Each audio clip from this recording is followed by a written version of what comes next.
Mesdames et messieurs, bonjour. Une fois de plus, nous nous retrouvons ici avec Wise cette fois-ci. C'est dans le cadre du projet Résilience. Et comme je vous ai souvent dit, il s'agit de la résilience par rapport à la communauté noire, surtout notre sortie de la pandémie. Il y a un message clair que moi je mets de l'avant, c'est que il faut savoir que de plus en plus, en tant que communauté noire, en tant que peuple noir, nous ne sommes pas juste passifs dans cette société, nous sommes aussi des gens proactifs, nous sommes des gens remplis de projets et d'ambitions, nous sommes des entrepreneurs et nous sommes debout aussi, nous cherchons à contribuer à l'amélioration de notre vie et de la vie des gens autour de nous et de la société en général, ici à Ottawa, en Ontario et dans le reste du Canada. Alors, aujourd'hui, j'ai ici avec moi Wise Atangana.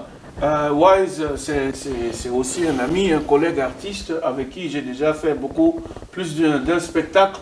On a collaboré plus d'une chose par rapport à la rencontre du public, par rapport au festival et ceci et cela. Aujourd'hui, donc, vous savez, on vient de sortir de la pandémie de Covid-19 et l'idée claire est qu'on veut savoir quelles sont les capacités que nous avons pu développer et quelles sont ces capacités que nous avons encore avec nous et qui vont nous permettre de continuer à manifester et à réaliser nos rêves et nos aspirations en tant qu'artiste par rapport à lui, en tant qu'entrepreneur aussi par rapport à Wise, et vous qui nous écoutez, qui êtes dans différentes catégories, par exemple, de réalisation de la vie. Vous pouvez aussi apprendre de son expérience de résilience et des gens qu'il a pu impacter et des œuvres qu'il a pu mettre sur place. Alors, mesdames et messieurs, joignez-vous avec moi pour accueillir officiellement Wise sur ce plateau. Wise, notre entrevue va être très directe et très courte cette fois-ci. La première des choses que je vais te demander, c'est de te présenter à ceux qui nous entendent en ce moment. Et ensuite, tu vas nous dire qu'est-ce que tu fais dans la vie. Et par la suite, on va entrer dans le vif du sujet. Oui, merci mon frère Eric Wandara. Donc, tu l'as bien dit, moi je m'appelle Wise Atangana. Je suis artiste, musicien, auteur, compositeur, interprète, éducateur, activiste, entrepreneur. Oui, tous ces chapeaux, ça c'est mon domaine de définition au quotidien. Ça, je le fais à temps plein. À temps plein, je suis vraiment artiste. Ça, c'est l'une de mes premières passions. Mais j'ai eu la chance de comprendre comment je peux allier l'art et l'éducation pour ce qui me permet aujourd'hui de faire ce travail à temps plein. Et oui, pour mon côté éducationnel, en tant qu'artiste éducateur, dans les 8 dernières années, j'ai fait environ 250 ateliers et spectacles dans les écoles. J'ai atteint environ 30 000 élèves en Ontario, au Québec, un peu partout au Canada. Je vais dans des écoles pour faire des ateliers d'écriture, de motivation pour la confiance en soi, la motivation, l'estime de soi et la fierté africaine, la fierté humaine. Donc ça, c'est des choses qui m'amènent plus dans les écoles. Je fais aussi des performances parce que je suis un musicien. J'ai 4 albums de musique. Tu peux les retrouver sur Spotify, iTunes, Amazon, n'importe où. Et, mon dernier album, je l'ai sorti en mai 2000. Je remercie le Conseil des arts du Canada pour son soutien, pour tous ses partenaires qui ont toujours cru en moi, qui m'ont toujours soutenu, qui permettent qu'aujourd'hui je m'exprime en tant qu'artiste, de faire ce que j'aime et d'inspirer aussi. Donc ça, c'est du côté artistique et éducationnel. Donc c'est vraiment ce que je fais au quotidien. Et aussi, comme tu le connais, dans la communauté, on essaie aussi d'organiser de la communauté. C'est pour ça que j'ai parlé que je suis un entrepreneur aussi, parce que en tant qu'artiste, on a la chance de rencontrer beaucoup de jeunes. Et cette demande m'a vraiment poussé à développer les capacités de leadership entrepreneurial, créer des réseaux pour des jeunes, pour le mentorat des jeunes. Donc, ce qui fait qu'actuellement, au centre-ville d'Ottawa, nous avons un petit centre culturel afro-noir, comme on le dit, et où on travaille ensemble, on fait des réunions, on fait des conseils avec des jeunes, on planifie des choses, on fait on enregistre des maquettes, des démos, des conseils pratiques, comment naviguer dans l'industrie des arts et de la musique. Donc, en bref, c'est ce qui se passe, mon frère. Ah, donc là, c'est quand même beaucoup de choses. Hein. Ouais. C'est beaucoup de choses. Donc là, on va entrer dans le vif de notre conversation, qui va être maintenant d'entrer dans la période de la pandémie. Donc, on est entré dans la période de la pandémie avec le confinement. Et là, l'importante question est de savoir, mais comment as-tu vécu en tant qu'artiste, entrepreneur, comment as-tu vécu cette période-là, en période de confinement, comment ça s'est passé? Pour moi, le confinement, c'était, je peux dire, c'est là où j'ai fait plus de choses que j'ai jamais même fait.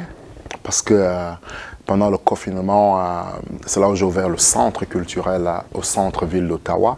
Parce que ça, c'était la première des choses. Parce que avant le confinement, quand George Floyd il est mort, c'était un déclic. Pour moi, ça m'a fait réfléchir sur le racisme systémique. J'ai fait tout un projet pour comprendre. Justice for Peace, c'était un projet où j'ai écrit 30 poèmes dans l'optique d'étudier, de comprendre c'est quoi le racisme systémique, les causes, les conséquences et les solutions.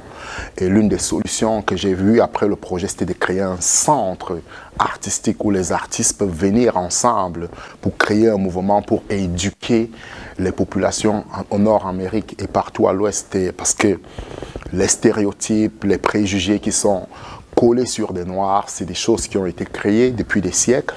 Donc, ma vision que j'ai eue, c'est que comment est-ce qu'on peut rassembler un mouvement artistique pour travailler ensemble. C'est des musiciens, des poètes, des conteurs, des percussionneurs, des danseurs. Comment ils peuvent venir ensemble, utiliser leur voix pour déconstruire ces images négatives qui sont collés sur eux depuis des siècles. Donc, quand j'ai fait ce projet, c'était un déclic, c'était un feu qui a brûlé en moi. Et puis, je voyais George Floyd mourir devant moi pour rien. Et ça m'a donné une force de cogner les portes. J'allais de porte en porte dans le clip et tout. J'ai rassemblé les politiciens. J'ai sorti cet album. L'idée était de créer un centre. Et l'idée, c'était de lever des fonds pour créer un centre plus gros. Pas eu ce centre Hugo, mais j'ai quand même eu la chance de créer ce petit studio. Et quelques temps après, on a créé notre festival, le Black History Month Music Festival. On a été soutenu par la Croix-Rouge du Canada. Et tout ça, c'était pendant le Covid. Et j'ai donné la possibilité à 30 artistes de la communauté de performer, rassembler une trentaine de bénévoles. On a partagé des nourritures dans des shelters un peu partout parce que la Croix-Rouge nous a soutenus. On a travaillé ensemble dans le projet. Donc pour moi, la Covid, du côté artistique, ça m'a permis vraiment.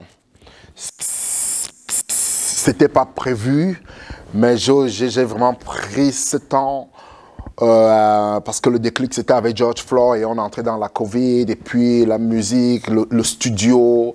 Et j'ai sorti un album avec le Justice for Peace. J'ai reçu un prix de Ottawa Music. Impact Music, c'était un prix on avait avec 200 artistes, dont l'artiste qui a plus d'impact dans la communauté. J'ai aussi reçu ce prix. Et donc, ben oui, le Covid pour moi, je faisais beaucoup d'activités en ligne parce qu'il y avait un studio sur YouTube et tout. Parce que tu sais, quand tu es dans les maisons, là, on habitait dans le Glebe et tout, ça c'était compliqué. Donc le studio est arrivé au bon moment d'avoir un studio indépendant, de créer ce festival, développer plusieurs autres initiatives. Donc de mon côté, c'est clair, c'est pas ce qu'on préfère, faire des choses en ligne, en live. Mais pour moi, je viens d'un monde où rien ne m'a jamais été donné gratuitement, comme rien ne m'a jamais été donné dans ma vie. Donc tout ce que je veux, je m'en vais chercher. Donc j'attends pas, il n'y a pas un temps favorable, bien un temps qui est bon. C'est que bon, je viens de cette culture que si tu veux quelque chose, il n'y a pas de personne pour te le donner. Donc il faut planifier, il faut te lever. Donc, prendre l'initiative. Oui, oui. Et aller de l'avant. Oui. Alors, donc, si je te demandais, bon, eu égard à tout ce que tu as pu mettre en œuvre pendant la période, organiser, par exemple, des activités avec des musiciens, faire des spectacles en ligne, rencontrer d'autres personnes dans les quartiers où tu habitais, ensuite avoir un studio ou un centre, un lieu physique où les artistes pouvaient se réunir et puis faire des activités aussi en ligne dans la période de la pandémie. Est-ce que tu peux me dire en quelques mots quelles sont les capacités, s'il faut aller droit au but, quelles sont les capacités de résilience que tu as vues dans tes activités et aussi que tu as vues en ceux qui venaient travailler avec toi dans ce studio? Ben oui, les capacités, en fait, tu sais, comme tout, c'est vraiment la... Chez nous, les artistes, je pense que la première des choses, c'est comment est-ce que tu restes motivé? Comment rester concentré? Comment... parce que chaque artiste a un projet, a une vision. Et quels qu'en soient les événements, de joie, de tristesse. Ça, c'est le cycle de la vie. Ces choses vont toujours venir. Mais je pense que la capacité, c'est de rester concentré. Et maintenant, pour rester concentré, c'est l'environnement que tu te crées. C'est-à-dire, tu t'entoures de qui? Tu parles avec qui? Tu es en contact avec qui? Tu écoutes quoi? Tu regardes quoi? Donc, ce sont des choses-là qui te donnent la capacité de te concentrer ou bien d'être distrait. Donc, moi, la capacité, c'est comme je t'ai dit, on est tous distraits. Quand même, à la journée, on a tous des distractions. Ça, nous sommes humains. Mais quand même, l'effort de revenir sur la chose que tu... Parce qu'il faut d'abord définir qu'est-ce qui est important pour toi. Je pense que dans la vie, la majorité des personnes ne savent pas vraiment ce qu'ils veulent, tu vois, ce qu'on veut. Et c'est très difficile d'arriver à ce niveau. Si tu vas dire, là, tu dis à quelqu'un, qu'est-ce que tu veux dans la vie? Il va dire, je veux l'argent, je veux ceci, je veux. Mais qu'est-ce que tu veux? Quelle est la chose qui est la plus importante pour toi dans la vie? Je pense que il faut arriver à ce niveau-là. Une fois essayer ça c'est vraiment aller à la conscience, ça c'est un peu la conscience supérieure de l'humain, tu vois. Donc mais pour moi je dis, parce que pour rester motivé, il faut avoir un objectif, une vision, une ambition. Et maintenant pour rester motivé, quels sont les mécanismes, quelles sont les routines que tu développes qui te permettent de toujours revenir? C'est comme les gens qui prient. Le musulman, il prie 5 fois par jour. Pour lui, c'est la manière de revenir, de penser au Créateur, tous les gens qui prient. Mais qu'est-ce que toi tu fais pour penser? C'est bien de penser au Créateur et tout. Je ne sais pas s'il a vraiment besoin de ça. Mais qu'est-ce que toi tu fais pour ce qui est important pour toi, pour ton existence, pour ce... Donc, je pense que cette capacité quand même, j'essaie toujours de la développer, des routines, de m'entourer des choses qui me permettent de revenir sur ma vision, d'être concentré, de poursuivre ma passion. Parce que ma capacité, mes trucs, c'est vraiment ma passion. Ma passion et ma vie personnelle sont très liées. Donc, et c'est ce que j'ai aussi vu en beaucoup d'artistes. Parce que beaucoup d'artistes, une trentaine d'artistes qui sont passés dans nos spectacles, dans ce festival, j'ai vu des gens motivés, qui continuent à travailler, qui continuent à pratiquer, qui sont ouverts aux opportunités, mais qui n'avaient pas d'opportunités. Parce que les spectacles que nous avons faits, la majorité d'artistes m'ont dit « ça fait 1 an, je n'ai pas performé ». Merci pour la performance, merci pour le cachet. Parce qu'on a créé dans notre... tu étais là, une petite chambre, et tout était en live. Il fallait une seule personne, on avait des techniciens, parce qu'il y avait aussi des mesures de Covid et tout, il fallait prendre. Et on a fait ça pendant 2 semaines. Et il fallait gérer, il y avait une équipe de bénévoles. Donc, je voyais aussi des gens qui sont motivés, qui veulent faire, mais qui manquent des opportunités, qui manquent de possibilités. Et l'idée, c'était aussi les encourager qu'il faut créer, parce que nous sommes dans un pays où personne ne te donnera rien. Comme si tu ne prends pas des initiatives, si tu ne te connectes pas à fond avec ce que tu fais, personne. Moi, je dis toujours aux gens, le Canada, c'est le seul pays où tu peux commencer ta carrière d'artiste. Tu ne peux pas peut-être devenir superstar ou bien, mais c'est là où tu peux, il y a des ressources, il y a des capacités, il y a des choses qui te permettent de commencer à te connaître, à créer une vision, à créer un plan, à une démarche artistique. Parce que ça, c'est le problème de beaucoup d'artistes. Quelle est ta vision? Quelle est ta démarche? Quel est cet ensemble de valeurs? Donc, ben, anyway, juste pour paraphraser, juste que oui, j'ai vu des gens capables, mais qui manquaient beaucoup d'opportunités. Mais pour moi, de mon côté, j'ai juste la chance que je sais ce que je veux dans la vie et j'essaie de m'entourer des choses qui me permettent de revenir au quotidiennement sur ma passion, sur mon projet. Et c'est ça qui me permet vraiment de persévérer depuis plusieurs années. Ok, donc maintenant, la période de Covid étant finie, où est-ce qu'on en est avec toi aujourd'hui?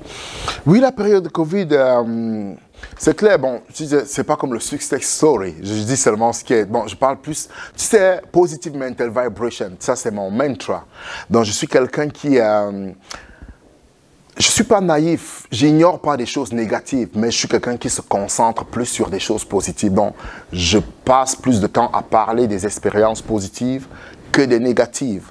Donc, c'est un choix. Mais c'est bon ce que tu dis, parce que je me rappelle un jour, j'étais allé quelque part pour chercher un emploi, et quand la personne m'a fait poser ces questions en entrevue et tout, et la personne me demande, mais parle-moi de tes faiblesses. Et je dis, des faiblesses par rapport à quoi? Elle dit, par rapport à l'emploi. Moi, j'ai dit, non, mais écoute, la faiblesse par rapport à cet emploi, je ne vois aucune faiblesse ici parce que le travail n'est même pas compliqué. Mais pour la personne, elle a trouvé que je suis arrogant, je suis très hautaine parce que j'aurais dû dire que j'ai telle faiblesse, telle faiblesse, telle faiblesse. Je lui ai dit, moi, je pense toujours, je me concentre toujours sur les choses positives et je n'ai vu que les bonnes choses par rapport à l'emploi que tu m'amènes. Mais si tu veux aller amener les aspects négatifs, moi, je n'ai pas pensé à ça. Alors, si l'emploi m'amène de la négativité, je ne veux pas aller dedans. Ben oui, oui. Tu vois un peu? Ouais. Oui, c'est ça. Donc, la façon de voir les choses et la façon de fonctionner de la société aussi, parfois, il faut essayer de savoir où on va. Hein. Alors, donc, moi, je me dis, est-ce que s'il faut, par exemple, nous définir en quelques mots le mot résilience, tu nous diras quoi? Parce que là, j'aimerais vraiment que, par ta propre pensée et tes expériences, tu me définisses, par exemple, le mot résilience. Si tu devais me définir ce mot-là, tu diras quoi? Ben oui, c'est vraiment la capacité à continuer malgré les difficultés, la capacité à rester concentré sur ses objectifs, la capacité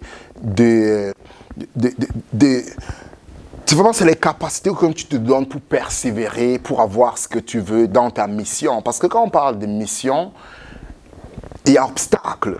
Quand tu parles à une mission, on voit toujours obstacle. Et maintenant, dans la résilience, quelles sont les stratégies, les démarches que tu mets en place pour faire face aux obstacles? Donc, c'est un peu comme ça que moi, quand j'entends le mot résilience, c'est ce qui vient dans mon esprit. C'est vraiment Et pour moi, c'est vraiment la clé, parce que moi, aujourd'hui, la majorité des personnes avec qui j'ai commencé l'art, la majorité ont abandonné, tous ceux qui sont de ma génération, parce que on a tous commencé là quand on avait 15 ans, et puis dès qu'on a eu 25 ans là, on s'est calmé là, puis quand on arrive à la trentaine, là, nous on a continué, et plus. Donc c'est parce que, et pour persévérer, pour endurer, il faut avoir une vision, il faut que quelque chose soit clair en toi. Parce que beaucoup de gens abandonnent, commencent des choses, ils abandonnent, que ça n'a pas marché, et puis je vais essayer telle chose, parce que il n'y a pas des autres purpose, comme on dit là, il n'y a pas une mission, tu ne vois, tu n'as pas une image définitive de ce que tu veux dans ta tête. Donc, tu n'as qu'à changer. Nous, ça fait 20 ans, on est dans ce game-là, parce que on n'est pas là pour avoir un hit, un son. Non, on est là pour changer tout un système, créer des plateformes qui vont permettre à gens de s'exprimer. Donc, ce qui fait que on n'est pas juste là que, bon, ouais, je veux avoir le prochain hit. Non, on veut tout ça aussi, mais quand même, on a des visions. Donc, ce qui fait que, potentiellement, je ne suis pas attiré d'aller chercher un petit travail parce que c'est une distraction, mais je trouve des moyens de comment payer mes factures en faisant mon art et avoir plus de temps et d'énergie pour investir dans... Parce qu'il faut travailler, il y a le présent, il y a le moyen terme et le long terme. Et il faut toujours travailler sur ces dimensions, c'est comme le corps, l'âme, l'esprit. Il faut avoir ce tableau, il faut avoir ce plan. Mais si tu n'as pas ces choses, c'est très facile d'être motivé, d'être découragé, de tomber sur l'autre chose, d'être par les opinions des autres, parce que la société est là pour nous décourager, tout le monde. Donc, anyway, c'est vraiment ça, mon frère, Wandara. Alors, donc, j'aimerais donc tendre vers la fin de la conversation. Si tu avais un mot en tant que membre de la communauté, l'aspect communautaire et la vie d'artiste, as-tu un message ou as-tu quelques réflexions sur ça? Oui, notre communauté, communauté black, immigrant, oui. Tout ce que moi je vais dire à notre communauté, c'est qu'en fait, on a tellement de choses, tellement de valeurs à démontrer au monde. On a tellement de belles choses. Mais c'est clair qu'on a une image positive, négative, et, qui règne sur nous depuis plusieurs siècles. Mais moi je dis vraiment, c'est vraiment à nous aujourd'hui de réécrire notre histoire, de positiver notre image, de prendre des actions qui élèvent notre communauté. Donc, tout ce que moi je me dis, et je dis à chacun à son niveau, parce que la chose qu'on n'a pas encore exploitée chez les Noirs, chez les Africains, c'est le potentiel culturel. C'est l'ensemble de valeurs que nous possédons. Et ces valeurs sont culturelles. Et ces valeurs culturelles, elles peuvent se repérer dans tous les domaines, dans la science, la technologie, l'économie, parce qu'on vient de là. Avant la colonisation, nous étions des peuples bien réfléchis, bien installés. On a créé des écritures, on a créé des universités. Nous sommes des civilisations anciennes et bien élevées. Donc, il faut se connecter à ses origines. Et il faut être fier de qui tu es, de ce que tu as. Et être même ici aussi au Canada, c'est une chance. Prends cette chance. Moi, j'ai grandi en Afrique, au Cameroun, où je peux juste te dire que c'est clair qu'il y a des discriminations, il y a des choses. Prends ta place, il y a tellement de ressources disponibles pour tout le monde dans ce pays. Il y a des discriminations, il y a des choses, je n'en dis qu'on ne vient pas.